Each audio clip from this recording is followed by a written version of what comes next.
Welcome back to the Meta podcast. I'm Jimmy, and joining me today is Thomas Loupe, also known as First Son, almost below purgatory. I don't know. He's a musician, works on games, works on his own independent music stuff, and I'm happy to have him on the show today. Hi, Thomas. Hey, what's going on? Thanks for having me. So, to preface this whole episode, Thomas and I did talk before, but the audio is in hell and is burning. So we're going to give a recap of what we did talk about, because it was kind of funny, to me at least. I don't know. But either way, the weirdest thing we did talk about was Garth Brooks / Chris Gaines. Oh, man. Oh. So if that's any consolation for how crazy our talk was, then I mean, I guess you should Google Chris Gaines to kind of even know what we're talking about. But so we talked about Thomas's previous projects, working on games, how he kind of got into tiny bits of coding here and there, like putting music in games, the Natural Selection 2 project he was helping with, his whole kind of journey from Florida to, state hopping, all around that stuff. What else did we get? Your early Counter-Strike days. Oh man! For competitive Counter-Strike, it was a good long talk, and I'm sorry y'all will never ever hear it, but we're gonna talk today about what's new in Thomas's life as far as making music and other stuff, and that's pretty much it. It was a great talk, and it's in hell now, so. Sorry. It's all right. We can talk about Chris Gaines some more. I think Chris Gaines might come up again, because I did Google it again today, and I was like, this is real. It is This real. is a real man. He was like a shapeshifter. He changed his face. He grew a weird slug, crawled up his chin, and was like, I'm facial hair. And then he made different music that sounds super different than what you would think Garth Brooks would sound like. Yeah, it wasn't Garth Brooks at all. It was... So, I mean, that was... How did we even get on that conversation? Was it like a transformative talk we were talking about? I know exactly how we got there. So, I think during the last talk, I was talking about imposter syndrome. Oh, okay. Yeah. And how I suffer a lot from that. I still do from time to time, and I think it's healthy to a normal extent to kind of feel like your work is never finished, it's never good enough. But I think sometimes I let it slip a little bit too far, and that's how I think. Somehow in there, I got to thinking about it, and it reminded me. Right. As a kid, I was seeing Chris Gaines, and I was like, "What the heck is this? That looks like Garth Brooks." And I'll never forget it. Somebody told me it's like, that is Garth Brooks, and I was like, nah. And they're like, yes, it is. So I feel like that is like a perfect example of somebody like Garth Brooks, who is like extremely famous and wealthy, and I don't know, he's famous. People know about Garth Brooks, and to have that imposter syndrome, even with his popular status, to be like, I don't know if what I'm doing is good, is what I want to be doing, is fulfilling, and then to completely 180 be like, I'm Chris Gaines now. Let's see if this let's see if this imposter Batman of myself is I'm not wearing hockey pants. I don't know. I totally didn't even mean to erase the whole a huge important and deep part that we talked about was struggling with imposter syndrome, never knowing if what you're doing is fulfilling for yourself, if people enjoy what you put out. As a creative person, it's that constant struggle between depression of releasing anything. You're like, why am I even putting out music, podcasts, games, anything, if there isn't some return to me or yourself? And that return isn't always something physical or even like mental. Like it's never, or at least a lot of the times it's never something you can even tangibly find, but you're just like, I guess it's there. Yeah. I guess there's something pushing me towards finishing something. Yeah, I think for most artists, when they first start out, you're making music that you enjoy and that you think others would enjoy too. Mm-hmm. And when you initially release that music, when anyone starts out, there's really no one there listening. So there's no kind of instant feedback to let you know that what you're doing is resonating with anyone else. Mm-hmm. And you could go through 5 or 10 years of that, and there will just be no response. And so you really begin to think, well, is my music just not good enough, or am I just not marketing myself right, or just does everything suck? And so there's lots of little things that play into you kind of doubting yourself to the point where you end up, maybe even, giving up. Mm-hmm. or for some people that just makes them look at everything a little bit more logically. But I remember for me, it was at the very beginning, I understood that I was releasing music that I didn't think anyone was going to listen to. And I always had the impression, and I always told myself, well, it's just a hobby. During the time when I really started getting real heavy into releasing a lot of my music, I was stationed at Fort Hood, and I was full-time Army. So I had a day job. I had a full-time job that took up all my time. Right. And so the music as a hobby thing was my way of saying, yeah, I'm really passionate about this, but if I get too passionate about it, not getting the results that I want quick enough could deter me and hurt me personally to the point where I just, I'm feeling mentally devastated about it all. So always kind of forced myself to believe that it wasn't that big of a deal. I could take the music seriously, but once it was out there, that was it. If it caught on, it caught on, and if it didn't, it wasn't a big deal. There was no loss. I still had a day job, and I was making money, and it wasn't such a big deal. I know. It's crazy because it seems like that's how, that's like every musician's or even like any artist creative story is. I wanted to make thing, but like I had a job to fall back on the farm or something, something like that, where it's always it's crazy that the human condition for us is like hobbies are these creative things, and then there's that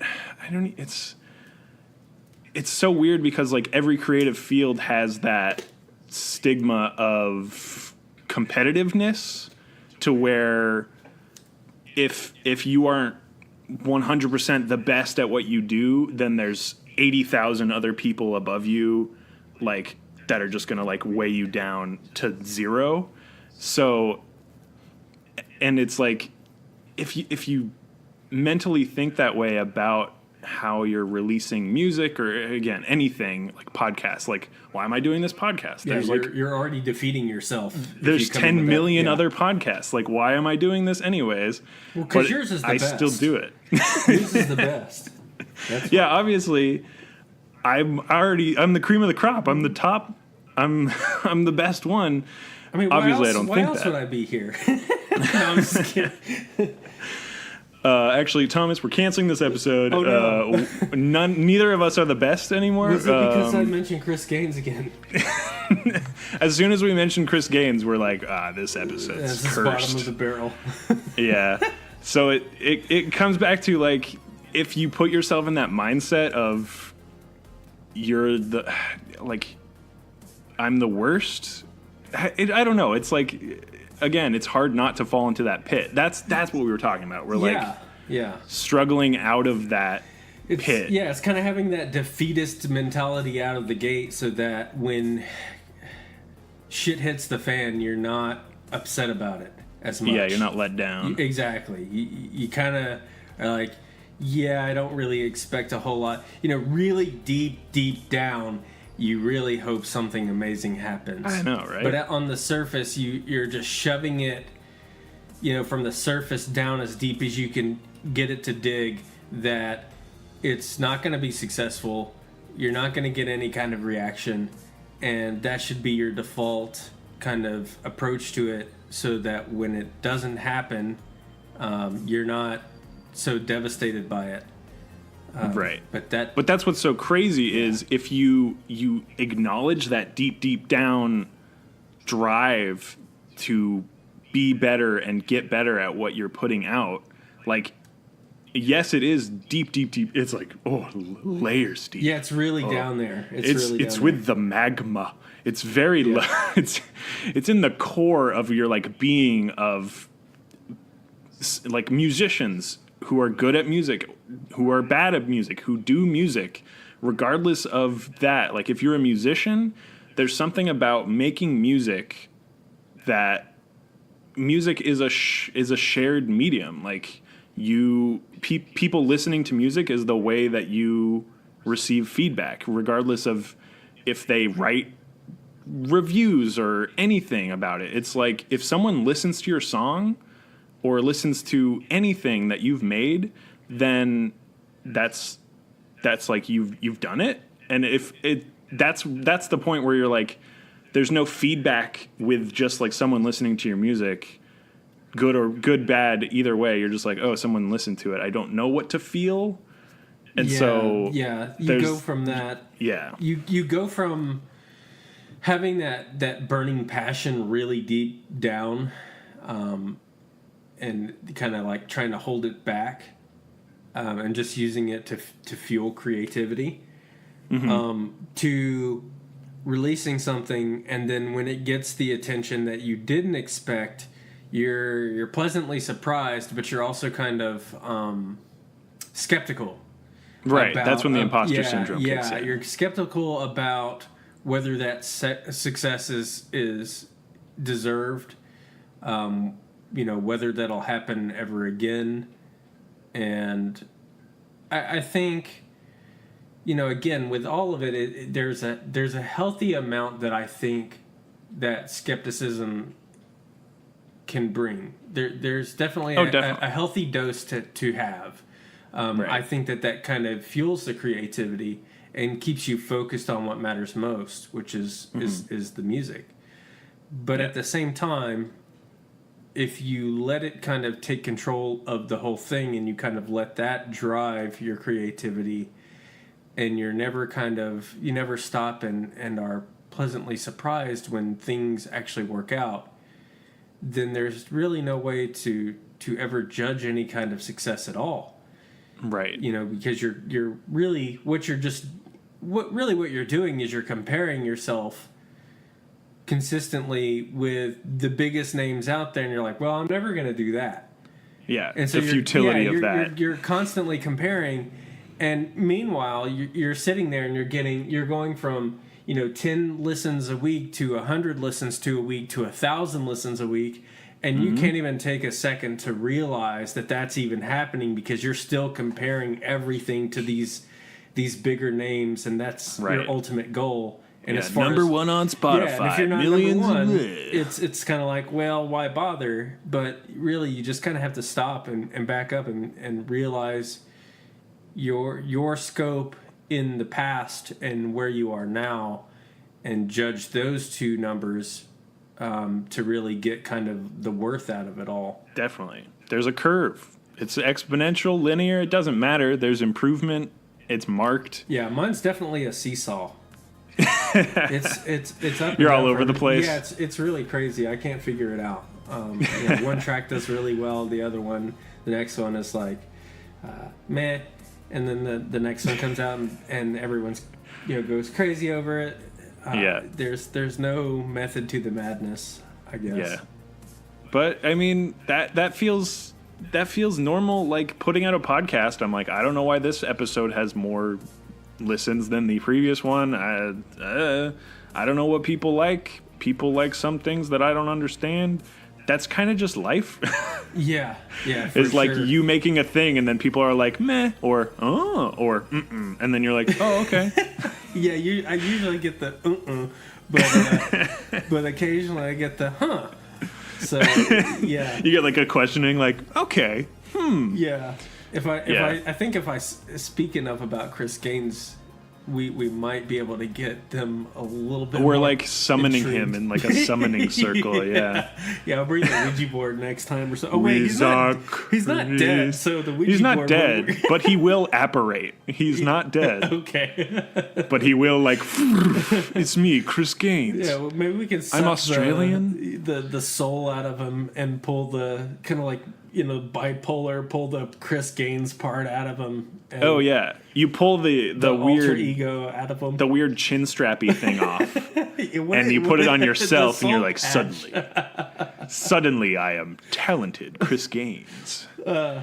Yeah. That the imposter syndrome stuff though. That's why I always think of him. And it was like, look, you're so was it. successful. He was so Yeah. successful as Garth Brooks, and then he did this thing, and I always wondered, still to this day, like why. What triggered in his mind to make him say like that's not enough, or that's that's not good enough, or that's not what I want to be. Yeah. You know? Have there been interviews? Maybe, probably, because I feel like it wasn't even a conspiracy. It was just like, oh, Chris Gaines is Garth Brooks for a year or whatever.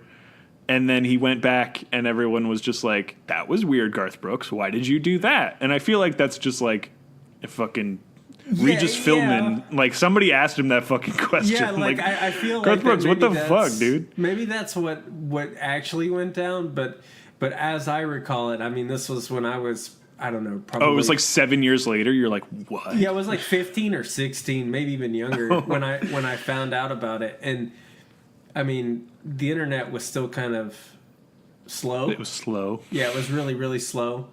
Yeah, that's fair. And it was very dial-up-y. So I think maybe DSL was around that time. So it wasn't terrible, but I think that's right around the time where information really began to flow. But I think it was around that time. I think people had the idea, but they didn't have the way to share that that's what it. There was no Reddit yet. Yeah, I think it was like there was a Garth Brooks fan forum. Right. And it didn't reach. Nobody from the Chris Gaines fan forum and the Garth Brooks fan forum like. Hey, you seeing this shit? Are you seeing this? Yeah. They were two very discrete websites, and they never. Right. Yeah, one goes to the other. It's like, you're seeing what we're seeing, right? Yeah, we're reporting the same thing you are. Yeah. We're hearing what you're hearing. It's Garth Brooks as Chris Gaines. Yeah, I don't think that the message spread fast enough for people to really pick up on it until it was too late. Yeah, until he was already Garth Brooks again, and you're like, it's still like so weird. It's just so strange for such a big name. Yeah, I still wonder. I feel like that's just the power of imposter syndrome, though. Is like, no matter how big you are, you can feel that it's not enough. Like, not enough. Exactly. Yeah, absolutely. Okay, so never speaking of Chris Gaines again. Maybe we'll touch on him again at the end. All right. What have been some of your? I don't know. I kind of want to touch back on Monster Training Academy music that you were working on. I know you haven't made any more tracks, but I'm still like, compared to your First Son, chill IDM stuff, you make like a cool Harry Potter-ish kind of theme song for this game that isn't released, but it's being worked on with Ghibli-style artwork. It's really a cool concept, and your music for it, again, like nailed it. So I remember last time you were saying you did it in like one session. You're like, I don't know if this is good or bad, or if they're gonna like it, if it's what they want, and they just had you tweak like a few things. So I feel like, how does it feel when you're I guess I might have asked this, but again, that one's in hell. How does it feel when you're making music for yourself versus when you have like a project or like for a game or something that you're working on that has like specific outlines for kind of what you're doing? That's a good question. I don't think I've ever been asked that, and it seems like it should be obvious that it should have been asked at some point. But honestly, I feel no different when I'm creating music that I'm kind of spearheading for personal projects versus doing other stuff. I think what made Monster Training Academy such a good fit was that I'm just such good friends with Aubrey and Brian. And you know, they feel like long lost brothers to me, and it just we all kind of get each other, we respect each other very much, and for some reason when I work on MTA, I feel like that is my personal project. It feels like I gotcha. Like I'm in kind of the driver's seat of the music, even if they're asking for, you know, a specific kind of music or a specific kind of thing. And I think it's just mostly because I'm so excited about the idea of what Monster Training Academy is, and because I'm excited, I have ideas and I have little melodies in my head that are just, you know, dying to get out and be heard. And that is kind of how I've always written my music. Is I'm very different from most people. You know, most people will do music as a job and they don't enjoy it, or they enjoy it to the extent up until something is, you know, there's a deadline, and then it's like, oh no, you know, I've got to come out with another 12 bars of, you know, a transition. But I never create music when I'm not excited to create music, or I'm not inspired and have something in my mind that wants to come out. And so I don't force myself to create when I'm not feeling creative. And for MTA, it's just such an awesome concept of a game that I had all these ideas just kind of lined up as soon as, you know, as soon as they asked me, like, hey, you want to create the music for the game? And I was like, oh yeah, you know, I got ideas here and ideas there. So as soon as I started working on the theme song for it, there was little to no changes really that from its inception to completion. I think maybe I changed, you know, one thing that kind of just didn't sound right, which I agreed absolutely that it wasn't sounding right. And then it came out and everybody was like, yeah, that's it. And it felt amazing. And I think that's only because I was really excited to make something that sounded good and fit it really well. So I think it's important to be really just as passionate about the projects that you're working on. It's not just another gig that you're doing. It's not just, you know, money in your pocket just because you need to pay the bills. You need to, I mean, this is art. So you can't phone it in. Right, yeah, you really need to kind of be in touch with the creativity and the idea of what you're creating the music for in the first place. And if it's not there, then you should either be honest and say, you know, look, I'm not feeling that. Maybe give me a little bit more time, or just say that you can't do it because you're just not into it, and that's okay. You know, I think, you know, a lot of artists would kill me if they could respond right now in saying that, you know, why would you ever turn that, like, no, you never turn down a gig, you know. Right. But the truth is that sometimes you should. If you don't feel like you can come up with the creative idea to give it justice, then I think you should let someone else that can find that vision for it do that. And I'm just really happy that MTA clicked for me really, really well. Yeah, I mean, I feel like that is kind of good advice for, again, like any creative.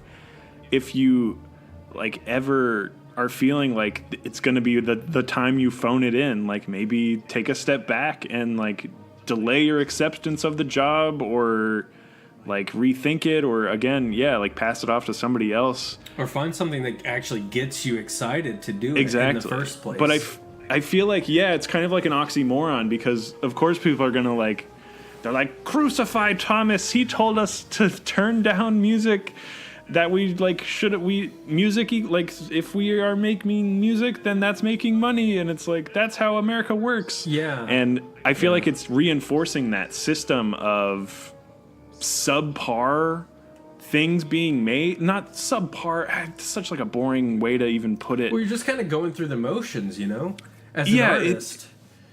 I'm trying to liken it to something else, like if like a famous movie producer, like if John Williams phoned it in, I feel like we'd be able to know if for the last Star Wars, like John Williams just kind of like didn't want to do it, and it like, it's like, look, it's still we've done his this name theme 5,000 times. I'm gonna add 5 minutes to it now, and we're gonna. That's what's crazy. Is like, even in Solo, a Star Wars story or something like that, and it's like John Williams doing the soundtrack, new songs in the Star Wars universe, and it sounds great, and they're snappy, and they fit the mood of the movie, and stuff like that. So it's like if I guess if John Williams phoned it in, you would know. And yeah, absolutely. That would be like, it could ruin the entire film if John Williams was just like, I don't really want to do this one. You're like, give it to fucking Michael Giacchino or something. Give it to, there's like Joe Paisano. I don't know. There's a billion different composers. Yeah, I don't know. Well, absolutely. Well, if you really think about it, he's got a lot of credits, but when you really think about how long he's been doing music, infinite long. Yeah, John Williams long. He's a vampire. He never ages. Yeah, but when you think about the credits and everything that was so popular about what he created, you think of things like Jurassic Park. You think of Star Wars. You think of, I mean, these are blockbuster hits, partly due to him, his theming. Yeah, but there weren't that many titles. You had E.T. Oh, yeah. You know what I mean? Like, in the great scheme of things, it was kind of E.T., Star Wars, Jurassic Park. I mean, you can name a handful of them, but you can probably only name about 10 of them throughout his entire career that really just, when you played it, you're like, oh, that's you're like, Williams. This soundtrack is that's Williams. Incredible. So I feel like he did that too, right? I mean, he definitely did a lot with Spielberg, for sure. Mm-hmm. I think that he chose Spielberg in a lot of cases because the things that Spielberg was passionate about, he also resonated with. That. Yeah. And so he was able to find that creativity. Yeah. That's awesome. So I'm sure he's turned down lots and lots of movies. And it's not that he couldn't make an amazing soundtrack for it. It's just that he wasn't into it. Didn't have the passion for it. Right. Yeah. And someone else could probably, do it way better. The world will never know, but I would assume that, especially when you have the opportunity to turn down stuff and you're not going to financially break the bank. Exactly. You're not going to get evicted if you don't pick up this job. It becomes less of a problem at that point. And then you don't have, people telling you like, what? Why would you ever say no? But I really still believe that even as an indie artist, it makes sense. To not take everything. You have to pay the bills and stuff. Yeah, sure. But would you rather pay the bills with some stuff that you're like, I'm just, I got to make the music. It sounds okay. But it's, it's not anything that I would be super excited to tell people about. Like, you should never feel that way about any of your work. You should always be super excited about it, and you should be passionate about it, and you should be really excited to share that with the whole world. And I feel like if you don't feel that way, there's someone else out there that probably could resonate with it more and do it better justice. And you should do that for the sake of the art, of the movie, of the media, whatever it is. If it's a game, if it's a movie, whatever it is, you should try to give it what it deserves. Definitely. Yeah, I think that's one of the great things I've found on like using a service like Spotify is I only used to know like maybe three video game artists or whatever, like, Jeremy Soule, Skyrim, whatever, Enon Zur, Fallout series, etc., like that. And then Spotify comes out, artists, what is it? There's like people who like this artist also like these artists that are similar, or they make video game music, stuff like that. So I've compiled like huge lists just on Spotify alone of a ton of people that I've never heard of before, but they've like scored some of my favorite games that I've heard of. They've scored games that I haven't played, but the soundtracks are so good that I'm like, maybe I should play this game. Yeah. And so it's like using tools like that to discover people who you never would like ever once think made me, like, I don't know. It's crazy. Even using Twitter, searching hashtags for people scoring music and stuff. The internet makes it so easy to find. It's a dual-edged sword. You have infinite access to like a library of people who are willing and able to make music for you, and maybe it's exactly what you would need for your game, this or that, vice versa. But also, it's so much. Like, there are thousands and thousands and thousands of people who have access to music software and are talented and shit like that. So again, it boils down to like, I feel like it sucks, but it boils down to like getting like luck. Like, you kind of it's definitely know people. It's who you know. But that sucks. Like, that sucks to me to just say that. Yeah, no, but it's true. 15 years ago, it was a very different story, right? Where I think if you wanted to land a gig, you sent in a tape and hoped for the best. Right. And now it's kind of like you just do talk to them on Twitter. Yeah. And it's like, hey, do you need music? Yeah, here's my whole thing. Yeah, here's my SoundCloud. Yeah, here's everything. Yeah. And, that now that everyone has that ability to do it, artists are a dime a dozen. And all of them are really talented. And there are some that are just absolutely horrible. But, most people can tell the difference. You get the full spectrum. Right. And, but it's overwhelming. It's really overwhelming as compared to how it was then. I remember David Brevik, the creator of Diablo, talking about this. Matt Ullman. Uh-huh. I'm pretty sure that's how you pronounce his last name. He, this was somewhere 1996 or something. He recorded a lot of his music. He'd heard that David was doing Diablo, and he recorded a little tape, and he sent it to David and said, hey, look, I know you're looking for music for the game. Have a listen to my, tape or whatever, and then, my number's on the back or whatever, and just give me a call. And David's Here's my resume. Yeah. It's on a tape. But the thing is like nobody else had sent him a tape. And David hadn't even thought about, at the time, he hadn't music, even thought about it. He's like, I'm not even worried about that. Like, whatever. And he kind of just threw the tape over to the side and was like, meh. But,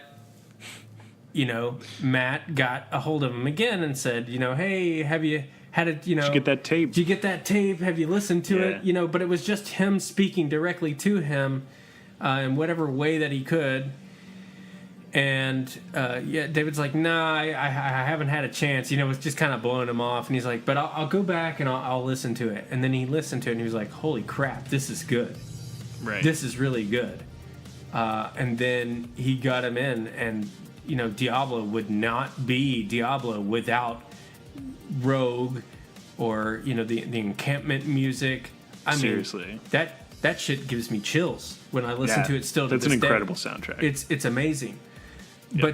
But comparing that to today, it's kind of like you just kind of turn the megaphone on via Twitter and you're like, hey, I'm looking for music for my game, and it's like and then like they come out like termites out of a piece of wood, and and you're like, actually, can you email it to me? And everyone's already like replying, and you're like, shit. You're like, guys, I only have time to find one.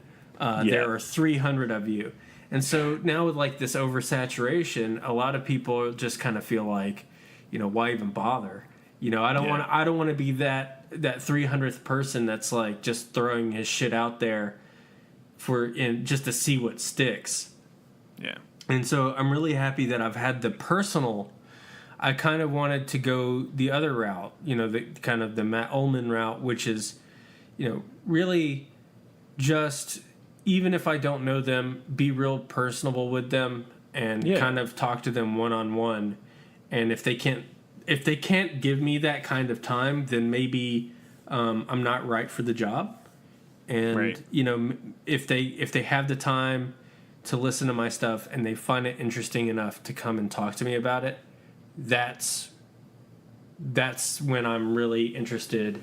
I like dealing with stuff the kind of the old school way. Old school. Yeah, you just kind of you network with people, personally, and you kind of jam out on some of your music, or you share common interest, and then you let them know like, hey, I do music too, and this is what I'm doing, and if they're jamming to it, then you've got a deal, and I just kind of like that a little bit more because I feel it's more personable, and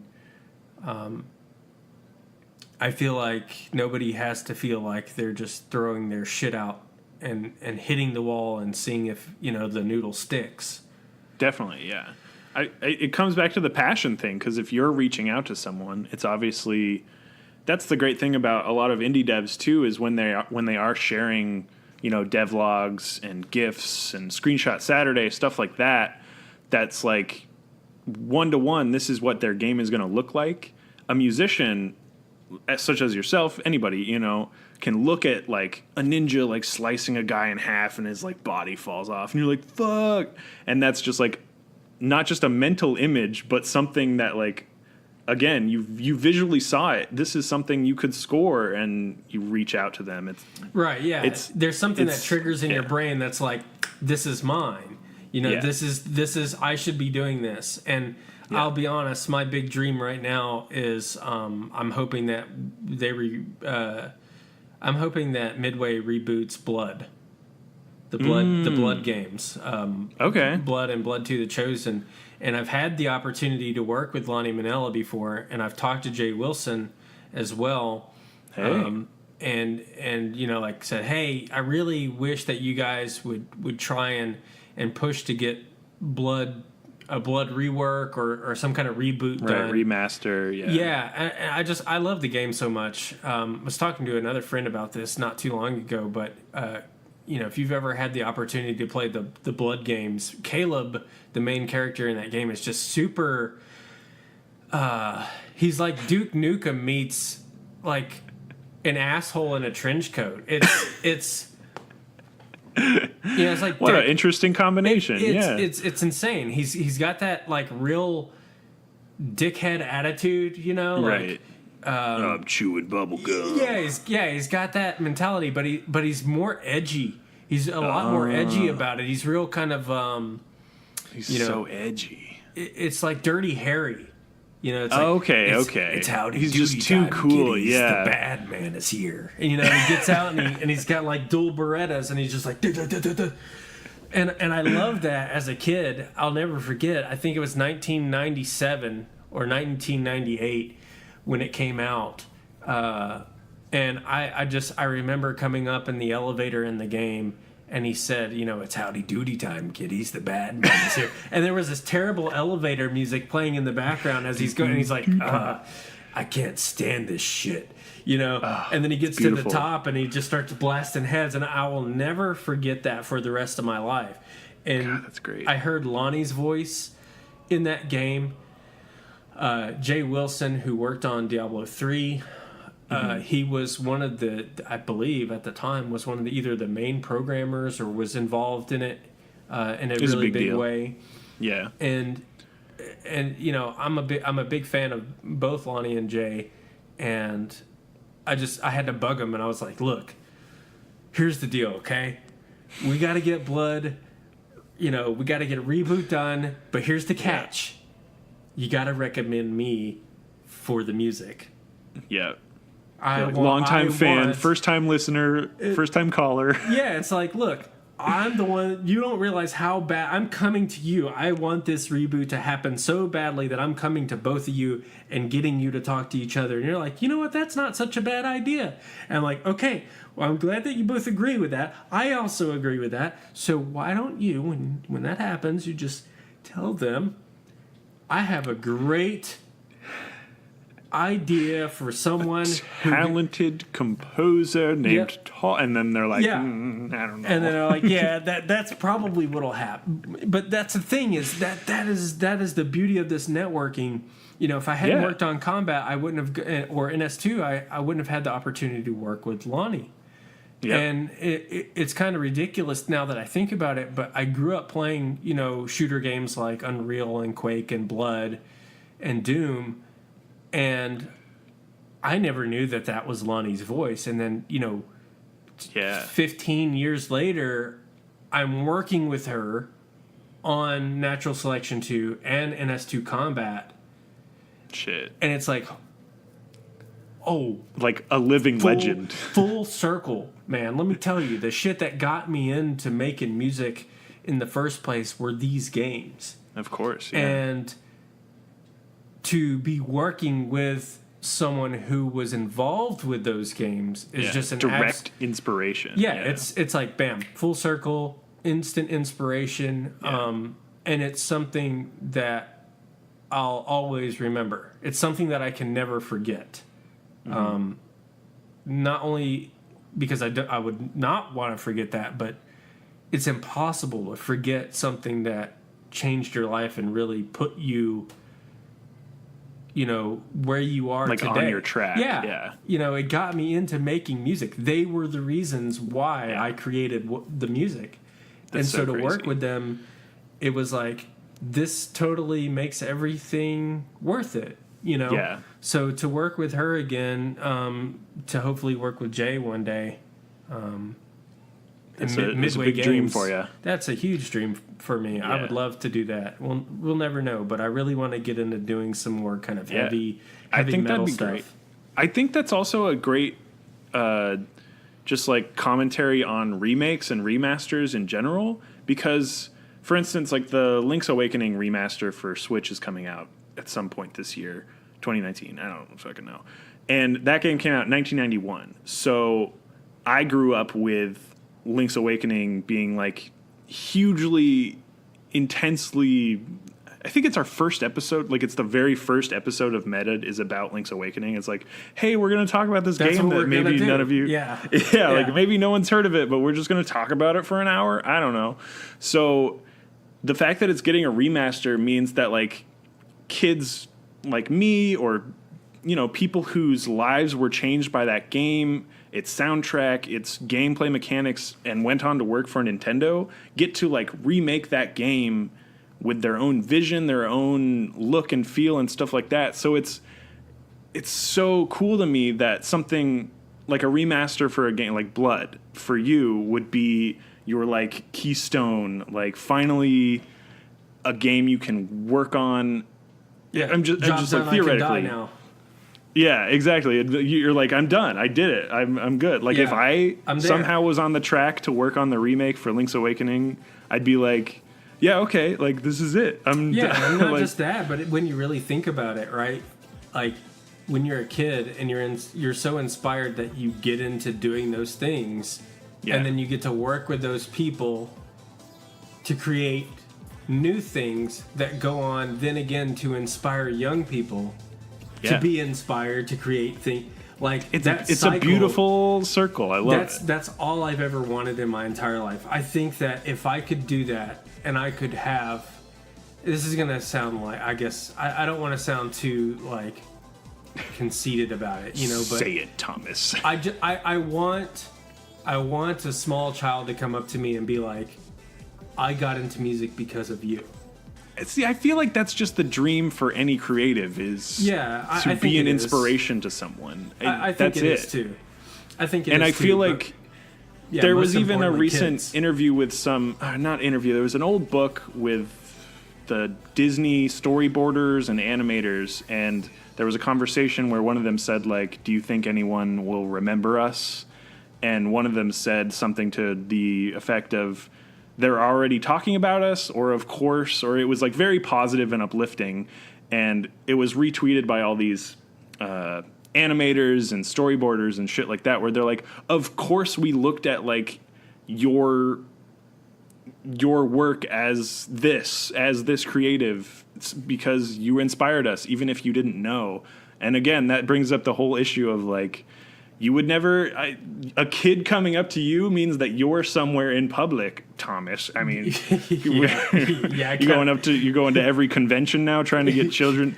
Just kidding. No, I'm just. It's totally that. It's like even the biggest Disney storyboarders and stuff had this thought in the back of their mind, like, and they had no answer to it, did they? They had no answer to it because they were nameless. They showed up in the credits for split second, you know. Right. It's the way the kids don't go, hey, I want to be that guy. Wait, it's coming up. Yeah. There he is. That's the one. I want to be best boy number 3. Right. Let me talk with that guy. Yeah. I want to be the grip.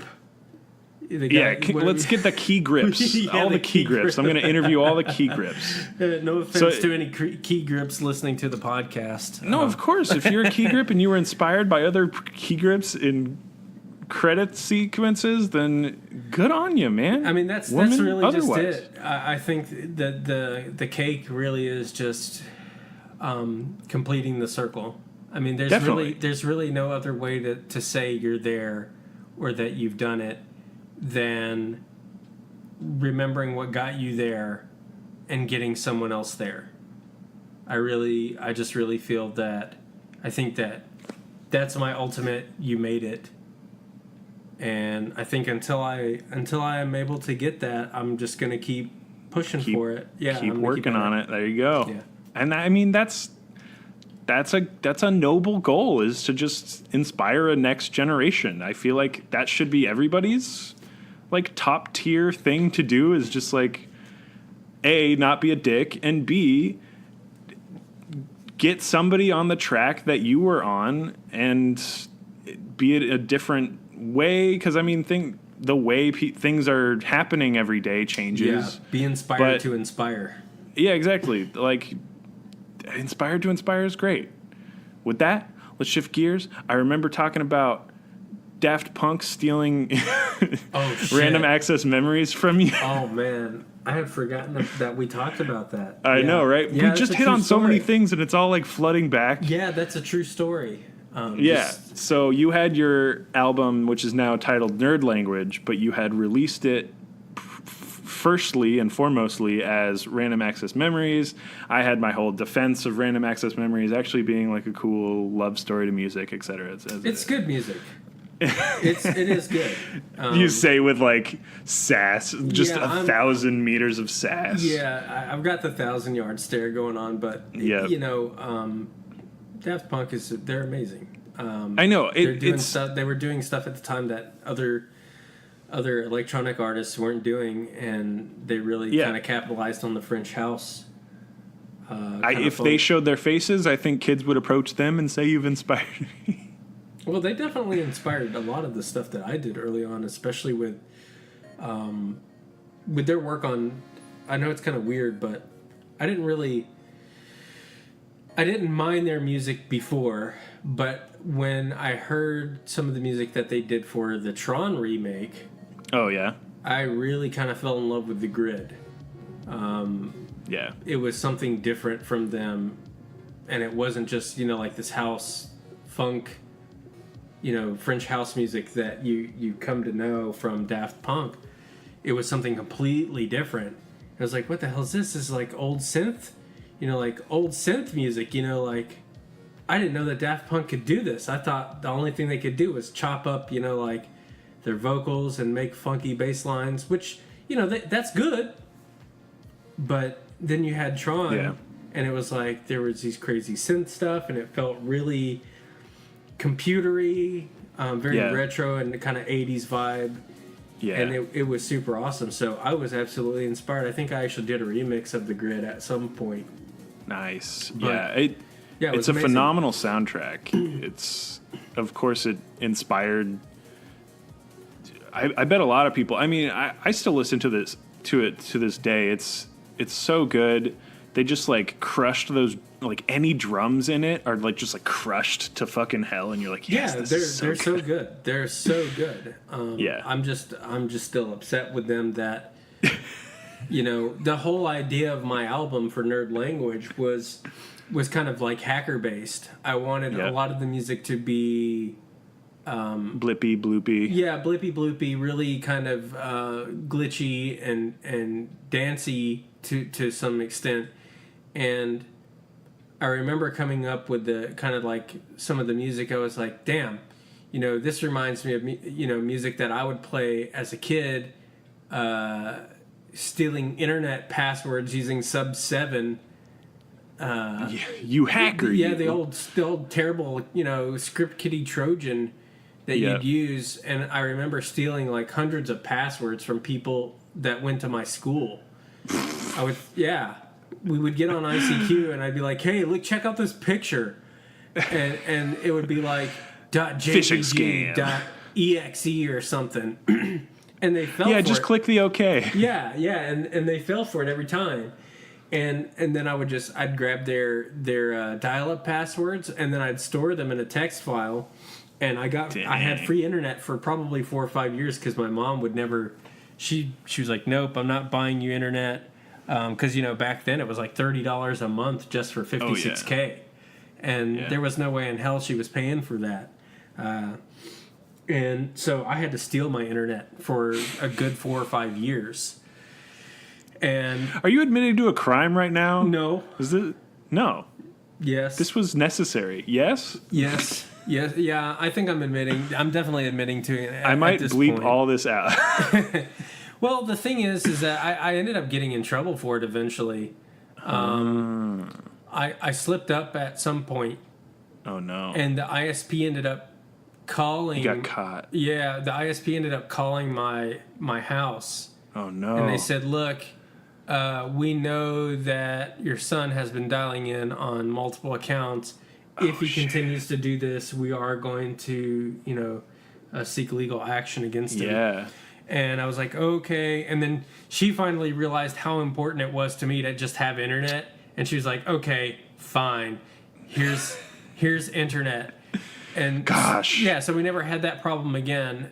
But the funny thing is that I moved away and went to live with my dad in Florida at about the age of 14, 15 years old. And I was going to high school in Fort Pierce Central. And I remember one of the first things that I did in like our web programming class was they had this like security software, you know, the shitty security software. It's like, oh, you can't do that. You know, you couldn't like download stuff The on restrictive computer. Yeah, software. all the restrictive stuff. And I remember wasn't really like hacker-esque. It was just being smart, I guess. Yeah. I found Just a way around bypassing it. Yeah, those. I found a way around it, and the way around it was to add. I remember this was back in the day when Outlook Express, still existed on of on course, the yes. machines, and they didn't expect anyone to know how to set up an email address there. But what you could do is, and I had a POP3 account at the time, and Okay. I remembered all the credentials for it. And so one day I get on the school system and I put in my own email address and set my email address up on Outlook Express. And what Yeah. I did was I sent a process terminator application to myself as an Right. attachment. Yeah. To terminate the restrictive program. Yeah. So the thing is that you couldn't execute any exe files that were on the desktop. They had to be in a certain folder, but in order to get them into that folder, you had to have access to do that. Well, for some reason, the sysadmin had not thought that You would could have your own Outlook. Yeah, once you set the Outlook account up, you could then save that exe into any folder you wanted to. Oh, it opened up the Explorer, the Yeah. dummy. Yeah, and so it gave me access to the folder in order to give me the permissions to execute. And then I'll never forget, it was Foolproof Security was the name of the security software. And they're like, it's fooled it. foolproof. You know, I was like, bullshit. Fooled it, got rid of it, installed Unreal Tournament, did it for 3 other friends, and we all There you go. were playing. And I'll never forget, I was helping a friend. I was showing him how to do it, and the teacher was standing right behind me, watching me do it. Principal's office, handcuffs. Ooh, Not oh my even- God. Not even joking, yeah. Oh my God. They're They're like, you're a hacker. You're going straight to jail. Oh yeah, that's exactly what they told me. They're like, you're going to jail for tampering with electronic equipment. Oh my God. That's beautiful. You know, the destruction of government property or whatever. You know, because the schools, you know, run by the government or whatever. You were actually a terrorist cell. Yeah. Actually, Thomas. Basically, that's yeah. It was like ridiculous. And my stepmom comes and she picks me up and she goes, "What happened?" I was like, I just killed the process of their stupid security thing on one of the machines and installed a game so that our friends could play." And she's like, "That's it?" And it's funny because she is an SQL developer at the time. Oh, okay. And she okay. knew, you know, like, Yeah. she wasn't stupid. She No. understood how I did it. You just found the back door. I found the like back if I door, that told was something it. about my mom, if I told my mom like I killed the process, she'd be like, "What game box are you talking?" So it's good that Yeah, your she- stepmom actually had She context. Knew, she knew, and she was like, "And they like put you in handcuffs over there?" I was like, "Yeah, they're so gonna expel ridiculous. me." And she's like, "No, they're not gonna expel you. That's stupid." And God. they almost, I kid you not, they almost expelled me. I had God. to leave the school. I ended up going to another high school. Oh my God. And the first thing that happened, you know, when you get to a new school is like they got to get your computer access set up so that you can, right. you know, have because an that was account becoming the set up, thing. everything. Yeah, that was becoming the thing. Like you were going to do your math on the computer every day. You were going to take your lessons and then you were going to answer the questions on the computer. And the first day I was there, I met the sysadmin to get my little card to log in. And he goes, "I've heard about you." I'm like, You're the hacker kid. it's like, "Hello, Mr. Anderson." It's like, You've entered the yeah, it's matrix. like, come You on, took the man. wrong pill. It's really not that big of a deal. And so I Seriously. explained to him, I was like, "Look, this is what happened." He goes, "Well, I just wanted to let you know, don't do that shit here at my school. Because I just don't want to deal with it." And he goes, "Also, one last thing.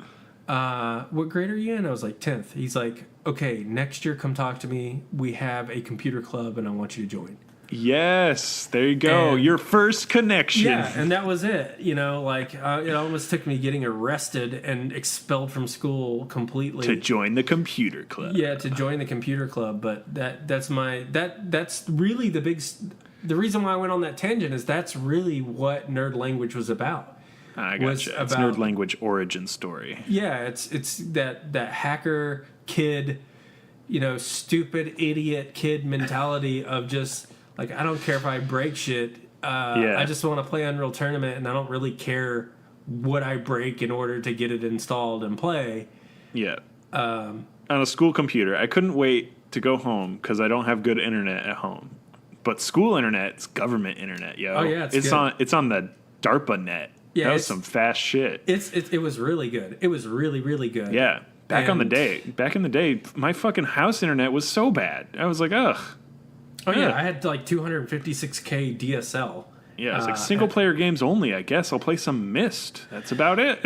Yeah, coming from a 28.8K modem. They had beefy shit in schools like 99 onwards. It was crazy. Then they just downgraded it. It was weird because then like. Oh yeah, I don't know, upper high school. Yeah, they threw it all out and they're like, nah, you get shitty stuff now. Yeah, that's just how it is now. But yep. That's what I grew up on, and I remember writing hacking tutorials for HastaLaVista.com, which was an old kind of hacking.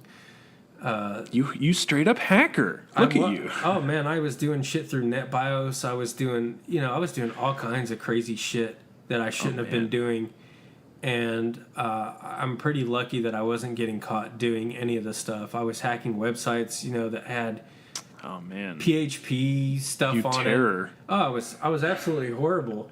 But I would I just hacked Neopets. I was like, I would just do stupid shit. Like I would put like a text file in there, and it would say like, "Ha ha ha, you've been hacked. You've been hacked by acid rain." But I wouldn't ever mess their stuff up, because I wasn't that kind of person. But I always did shit where I would just like throw a little text file in there. It was like, the demon of the digital world. And then inside of the text file, we're like, haha, you've been hacked by acid rain. Ha ha. You've been harmlessly hacked by acid rain. yeah. I like that. But there's a little tagline. That's what really got me into wanting to make kind of like the hacker music, because I felt like that was me at some point. It's kind of part of your origin story too. I mean, if you have to move schools because you hacked a computer to play Unreal Tournament, kind of feels like I feel like that's a defining moment for you. I feel like they were just intimidated by me, and they just didn't really understand what the hell was going on. They didn't want to deal with you. That's why the sysadmin at the new place was like, I don't want to deal with it, so just don't do it, please. Yeah, and I was actually really, that was cool that he said that to me. He's like, look, don't do that shit. Seriously, if they're just like real with you, like if you talked with the previous sysadmin, they're like, okay, how'd you get around it? Cool. She was just not a nice. Yeah. She wasn't nice, and she felt really intimidated by me because I would sit in the class. I was a dick. I would sit in the class and she'd be like, does anybody know what HD stands for? Or, like not high definition, but like HDD. And it was like hard disk drive. And I always had the answers to everything, and she couldn't fucking stand it. And she was like, why don't you raise your hand, Thomas? Yeah, damn she's it. like, oh, we got a techie in here. Or she would say some stuff like 1,000 bytes is 1 kilobyte. And I'm like, actually, it's 1,024. I was like a real dick about it. You're like, I'm schooling you, lady. Yeah, and she was like, oh, we got a techie in here. And from that moment forward, she just couldn't stand me. Oh, yeah. She wanted you expelled. Yeah, she was looking to peg me. That was the final straw. Yeah, I 100% know. Yeah, I definitely did. They had screenshots of the whole. Yeah, they were like, oh, yeah, because they had the screen. They had a little screen cap thing. And they went through my system. They were like, here's you looking up how to get through foolproof security. Oh, my You were God. Googling this. And they're like, you were trying to figure out how to hack it. And I was like, yeah, but what's funny about that is that none of those worked. Only the one that I thought up in my head was the one that worked. That's the thing I've found is there's a lot of times where you want a solution and there'll be a lot of I don't know, the out-of-date stack answers. exchange. Stack exchange all stuff over like again. that. Or they're like, here's how I did it. And then you do that and it doesn't work. And you're like, what the fuck, dude? Yeah, it only worked for 1.2. This is 1.5. Like, they don't even have that option anymore. It's brilliant. But, I mean, that's great. So that's the story of Daft Punk never apologizing for stealing random access memories. They'll never know who I am. They'll never know who you are, and they'll never know who we are on the Meted podcast because they're super famous, and it's just not going to happen. I think the last thing would be your like current. I've seen you uploading to Bandcamp some of your own like chilled out remixes and just kind of like tracks for that new Subnautica like Icy the Below DLC Zero game. Yeah, the Below Zero expansion. So what's going on with that? Yeah, because I like the tracks. You sent me the links to them, and I checked them out on Bandcamp, and they're just like so chilled out. It reminds me of there's a track from Metroid Prime for the GameCube called Phendrana Drifts, and it's like it's the ice world basically, and it's like instantly when you're in that world, it does like a cool like synth like it does a synth wind thing. Yeah. It's got breezy, and it like makes you colder. And when a song can make you colder, I feel like that's just you're doing it right. And your tracks for your chilled out remixes for Sub-Zero, I was like, these are snowy. I like them. Yeah, I definitely went for something like that. The interesting story behind those was, we talked about this before a little bit, I think, but I think I was making them right around that time too. Yeah, I think you might have put out one, or you were about to. So I think we touched on them. Yeah. Yeah. I made the first two. I made as part of a resume to send to Unknown Worlds. I'd worked with them before on NS2, Gotcha. and I worked on Combat, which they published. And my good friend Simon, he was fired from Unknown Worlds, and they were looking for a new sound designer and a new composer. And I was like, well, wow, what better fit than I? And so, I was told to apply for the position by a few people there at the company, and they're like, "Yeah, you got this. Like, we know who you are. This is a no-brainer." And so, I was told by a friend, "Hey, you should make a couple tracks in the style of Below Zero. Like, what would like an upbeat track sound like, and what would a really chill track sound like?" Yeah. And so I made Frozen in Time, which was the super chill one.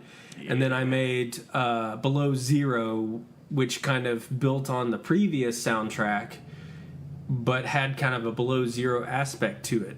Mm-hmm. And I sent those along with my resume, and it was like I never even sent it in. Like I totally like fell through the cracks. I don't think that they even realized that I was a sound designer.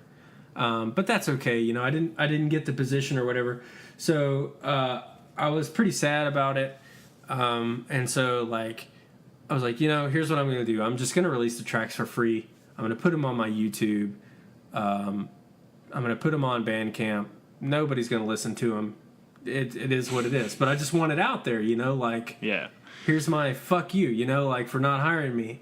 I'm going to release it for free, like, this is my property, and I'm going to, I don't know. A scourge upon your houses. Yeah. It's like, I'll show you. I'll release the music that was already free for free.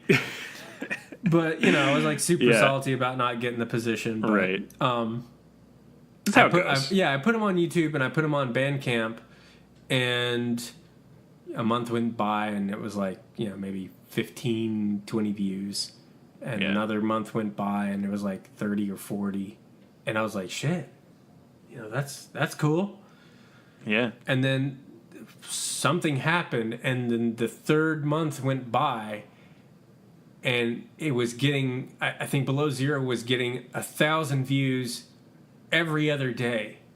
Shit. And it's sitting at, I think right now it's sitting anywhere from like maybe 18 or 19,000 listens right now on YouTube. Fuck. Another 5,000 on SoundCloud. There's no telling how many on Bandcamp. That's crazy. And so I was like, okay, people like this. Maybe I should just do a whole, like, what if I was the composer? What if the Thomas Loupe version? What if I actually got the job and I got to do the music for it? And so I just was like, you know what? I'm going to pretend like I got the job, and I'm just going to make the music for the game. The A-sides instead of the B-sides. Yeah, and so I did. And so I made 4 tracks. Below Zero, Frozen in Time, Die Peacefully, and there's another one called Sanctuary that I just released. Tight. I think between all 4 of them, there's anywhere from, I think, 23 to 29, maybe 31,000. That's so crazy. I feel like right place, right time. Right? Yeah, I really 100%. I think that's what it was. because it's super in the zeitgeist right now. I've seen ads specifically for like, here's the expansion for Subnautica with Ben Prunty. That's absolutely what it was right time and right place. And I think it also, right music. Oh, you know, yeah, like the music had to be good, but it was also like, I think everything just kind of lined up perfectly. Yeah. And now, you know, people are listening to a lot of my other music, and that's beginning to get attention. So Just Below Purgatory is getting, you know, a lot more traffic. There you go, yeah. For Sun, everybody's like, you know, when are you going to release some more Subnautica music? Or dude, that's really rad. I mean, since then, that's some new fans for you right off the bat. Oh, I love it. You know, the subscriber count's gone up dramatically. I'm just very humbled about it. But one of the big issues that now that I've had to face, and it's an interesting problem to have, is that people are stealing the music and then just kind of re-uploading it to their channel. Oh yeah, welcome to YouTube. Yeah, I was like, oh hey, you want to be a partner? Well, okay. Here you go. You're going to have to DMCA about 10 videos of them basically getting thousands of views off of your music, re-uploading it and putting their watermark on it and saying that it's theirs. Yep. And here's the thing. At first I was really pissed off about it. I was like, man, how could someone do that? You know, like, that's bullshit. And then I was like, wait a second, hold on. 2 months ago, nobody was even listening to this shit. Now they're ripping you off. Yeah, it's like, slow your roll, dude. Like, be humble, you know. And so I stopped and I was like, yeah, I was still upset about it. You know, like, you never want to see, you know, the stuff that you put your hard work and effort into just be stolen.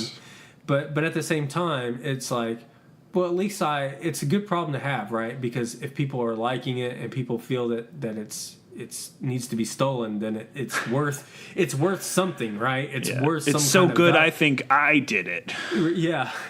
So I mean, I'm on one hand, I'm really happy that people are loving the music. On the other hand, I'm sad that a lot of these other videos have gotten thousands of views that could have probably potentially helped get me a YouTube partnership, which means I could have monetized the videos and maybe made, you know, $5. Couple buckaroos. You know, like a pack of gum, you know, some Trident layers or something off of it. But from YouTube, like, that's pretty good.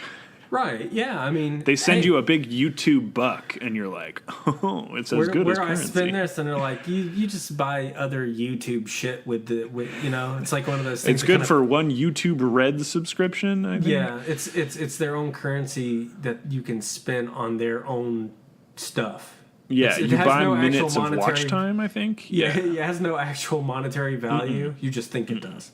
You're in the YouTube store now. Yeah. Forever. Yeah. You're in it. Yeah, that's it. Yeah. So I'm happy. I'm happy that the music's picking up. I'm happy that people are taking, they're noticing. And so... It sucks that they're totally just ripping it off. There's never like just re-uploaded and this is Thomas Loupe. Here's his YouTube. Like, it's always just like, fuck you, this is mine. Here's me. Some people were nice enough to say, you know, like, this was composed by Thomas Loupe. And I was like, well, I appreciate that, but, like, I don't want you to re-upload the whole track. Right. Like, if you want to remix it, it's already there. Yeah. it's like, why wouldn't you just go to my channel to listen? Like, you can remix it, you know, like, add a new You already went to the trouble of ripping it. Why are you just re-uploading it now with a lower latency? And, like, it's, you know, it's at least not even as good. You know, do something to it. You know, remix it in some way, and then you're good. You and know, like, I'm not that strict about it. Just don't rip it for exactly what it is and then just re-upload it. Like, come on, don't be lazy. Do something with it. Do a video of you playing Subnautica, and then it's fair game, you know? Like, there you go, I'll even let that pass. Oh, and that would be cool, too, because then you have the, like, your soundtrack to the game. Oh, like, it's perfect. I hope that doesn't piss off the actual Subnautica Ben Prunty. I hope that doesn't... He seems like a cool guy. I think he'll be fine. I think he'll be fine. He'll be fine. I hope I'm not hit him stepping up. on Be like, his hey, I don't mean to like be stepping on your toes. Maybe I should be like, hey man, sorry if like my shit's caused some problems for you, or will cause problems for you in the future. Just because it's so popular, I think people are actually believing to some extent that that's the real Subnautica Below Zero soundtrack. Since it's not out yet. Yeah, it's not out yet. So they're like, well, this is it. It's called Below Zero. The song's called Below Zero. It's got to be it. He's worked real. for Unknown Worlds before. This is, So Yeah. I can only imagine that Ben is probably like, I He's haven't even shaking his released the fist. first song yet, stupid kids. Yeah, I only just got the job. God, guys. Yeah. I would, if I could, and I have tried, and I've succeeded in some cases to contact some of these YouTubers doing this, and said, hey, look, I have a link on my site. Here's the things that like I allow. If you want to use the music for stuff, it either needs to be transformative, or like it can be like you playing a game, and then you can use it as an intro or an outro. Just don't use the whole song and then that be the entertainment the sole entertainment that you're providing. Yeah, is the exactly. track. Like I've probably edited in a few clips from the Subnautica thing in this episode when we were talking about it. So, oh yeah, just for context, I probably already did that in the future. Yeah, that's exactly what it's for. Yeah. So that's the thing, because it's context in this. I'm literally talking to you, so of course it makes sense to play your music. Either way. Yeah, well, I'm blown away. I'm blown away. Yeah, by I think how that's things super have great. changed. And that definitely hadn't happened when we first talked. Oh no, it was a very different conversation that we were having, and I still feel to some extent like it's hard. Oh, it really is, and I really do want to reiterate that part of it is that it's not easy to I feel make like that stuff and like just be like, yeah, I'm there. This is it. I've made it. Yeah. Like, most of us don't ever feel that way, even if we do make it, and most of us don't ever get there. Yeah. It cycles back to just like you just got to be happy. You have to try. Like that's you have to try to be happy. You just have to try, and that's the best that we can do at any moment in time is just try. Yep, and I think that's just the way a healthy amount of kind of the negativity and a healthy amount of the positivity.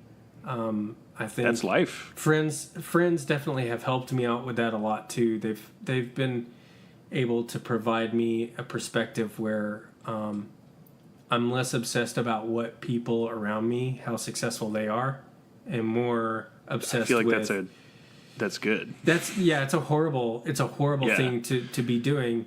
Is to comparing one another's full stop is usually a good way to just go down a hole of negativity, and you're just like, it gives you a good them goal. and them and yeah, exactly. You've got a goal, it's but hard you'll to never get there. Yeah, it's hard to balance the positive part of comparing yourself to somebody else. That's just it. Exactly. With just the base level of they're better than me, they're worse than me. Yeah. Either way, yeah. There's too much negativity without enough positivity to make that feel like that's worth it in the end. Yeah. And it took me a really long time. It's taken me 9 years to finally realize that the reason I'm as good as I am at what I do now is because I thought that way, but I was never happy. Yeah. But now it's kind of the other way around, right? Is now I have the skills that I've learned from not being satisfied with my own work, that I've worked on it until I felt happy with being able to create. Yeah. But now I'm kind of stepping back, and instead of comparing my music to other artists' music, I either just use it as a source of inspiration for creating something similar, or something different, or just saying, they're better than me. Like they've got it, and that's great, and I could learn a lot from them, and just kind of take that as a learning experience more than taking it so much to heart on just not being adequate enough. Now I'm learning to be happy. Yeah, because it's like you ended up pushing yourself over a limit to where the work you were doing was again, never going to live up to your exceedingly high expectations. Yeah. Yeah, that's that you had set for yourself, and you were finally just like, oh right, I set those expectations. Like I can give myself some leeway, I think. Yeah, and that's the thing is like if you sit and compare yourself to big names out there, you can never really kind of judge your own progress along the way. But if you look back at some of the earlier tracks that I've done, they sound horrible. Like the first album I ever released, I still don't know to this day why it's still available for purchase. It's absolutely horrible. But I mean, I kept it there because I wanted to remind myself, like, this is where you were. And now it's like a milestone. You have it there tangibly to mark progress. It's great. It's great that you have something that you can look back on and be like, I'm not happy with this, and then move on. Yeah, and that's exactly what I did. Like, I have refused for 10 years to remove this album from being able to be purchased from streams, etc. Streams and stuff. And it's literally just there to remind me. It's just for you. It's really there just for me, just to remind me of like, you hear this shit? You didn't even mix this. Like, you didn't even know what mixing was. Mastering? What is that? You don't. That's so funny. You just like put some patterns in a DAW and then export it as an MP3 and thought you were hot shit. And now today it's kind of like I'm making music for video games. I'm doing OSTs. I'm doing the Subnautica kind of fan unofficial OST thing. Yeah. Just Below Purgatory is going to be coming out with an album, which is like my metal side project. Yeah. So exciting. You're brewing stuff. Yeah, it's man. great. I'm learning to live and I'm learning to be happy. And that's it. That's all you can ask for. Holy shit! What an awakening! It just like it's really hard to like say that, and I guess a lot of people just don't go through it to that degree. But you just pressure yourself so much to be good at what you do because that's the only way that you're going to get work. And you just do that until you just like, you hate yourself. You're not happy with anything. And then eventually you're just like, look, I can't. Got to backpedal. Yeah, I can't live like this anymore. This is killing me. Like I'm creating good music, but I don't even want to listen to it because I'm not happy. Painful. Yeah, I'm not happy with anything. Like I can't even smile or be happy about anything. Yeah. And it's it's great that you're working towards quite the opposite in that regard. I have been working on it a lot, even since we last talked. I'm sure you can tell. There's definitely been a big change in my attitude about things, and I'm very thankful for Brian and Aubrey for giving me a chance to work on MTA when I was applying to lots of different places, and they were just like, no thanks. I was getting a lot of no thanks. Yeah, I feel you. And then Aubrey and Brian came along and said, hey, we know that you're good at what you do. We're going to give you a shot. And so I'm super blown away by everyone, especially recently. I'm kind of getting that happiness, and I'm feeling that maybe I am good at what I do. There you go. Reinforce that feeling. Right. I'm getting that reinforcement now, and I feel like I feel happy. I feel, and I think that even if things were to go back to the way they were, I have this to look back upon. I have another milestone. I have the glory days, I guess. Like, I remember the day when my videos were getting 1,000 views a day. But there's something there to say that I feel like people appreciated my music, and I feel like I've inspired a lot of people, and that's all I've ever wanted to do was just create something that I was inspired to create that would hopefully inspire others to create stuff. And I'm seeing pass it on. Yep, I'm seeing it already. So mission accomplished, I think. Well, I am super glad to talk to you in your glory days, but let's be real. It's naive of me to say you can only go up from here. Like, I understand, as you said before, like, life is a seesaw. You have your ups, your downs. yada yada. Like it's good, bad. That's just life. But I'm happy to be on this show with you, just talking.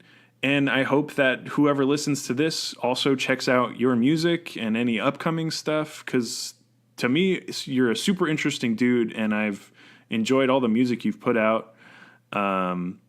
And we'll continue to, because like Bandcamp emails me about your like releases and stuff when you upload them there, and I'm just excited to listen to more stuff that you're putting out.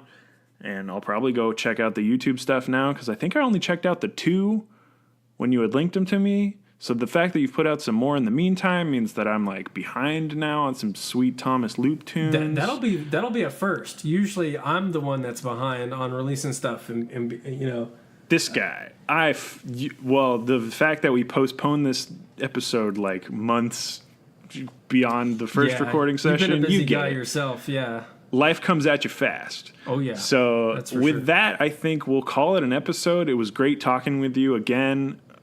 It's I hope always a people pleasure. enjoy this episode. If not, I don't really fucking care. They can go listen to some Chris Gaines. They could go listen to some Chris Gaines, and guess what? I'm not going to make fun of him for doing that, but Hey maybe man, I he's should. a millionaire.